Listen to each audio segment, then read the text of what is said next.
યાદ કરો, સમર્થ રામદાસ વિદેશની ધરતી પર ગયા હોય, હિન્દુસ્તાન પાછું આવવું હોય, દરિયાને કિનારે પથ્થર ઉપર બેઠા હોય, અંગ્રેજ ગવર્નર હિન્દુસ્તાન આવી રહ્યા હોય, રામદાસજીને જોતાની સાથે મનમાં વિચાર થયો, આ કોઈ ભારત વર્ષના સાધુ પુરુષ લાગે છે. સિપાહીને કહ્યું, જાઓ સિપાહીઓ, આપણા જહાજમાં એક જગ્યા ખાલી છે. એ મહાત્મા પુરુષને હિન્દુસ્તાન આવો તો આપણે તેડતા જઈ પૂછજો.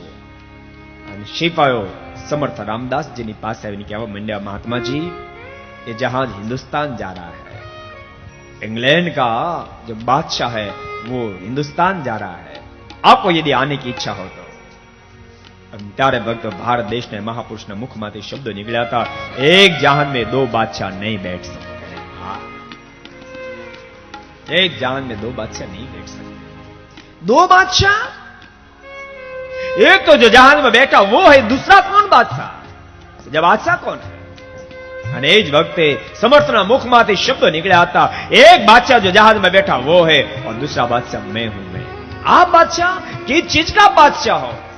सुनो, जहाज में बैठा वो रेत का बादशाह है, मैं इंद्र और मन का बादशाह हूं, मन का बादशाह हूं.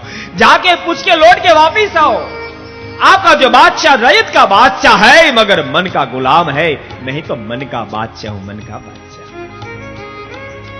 साधु पुरुषની મસ્તી ભક્તો અલૌકિક હોય છે.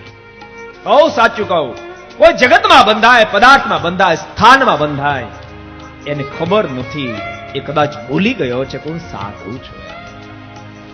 એટલું જ અનુસંધાન હું સાધુ છું. ભક્તો દુનિયાનો કોઈ પદાર્થને બાંધી ન શકે, બાંધી ન શકે. અનુસંધાન ચૂકાય પછી વ્યક્તિ બંધાતો હોય છે. ભક્તો જ્યાં જ્યાં એક્સિડન્ટો થાય ને ત્યાં અનુસંધાન ચૂકાણા પછી જ થાય.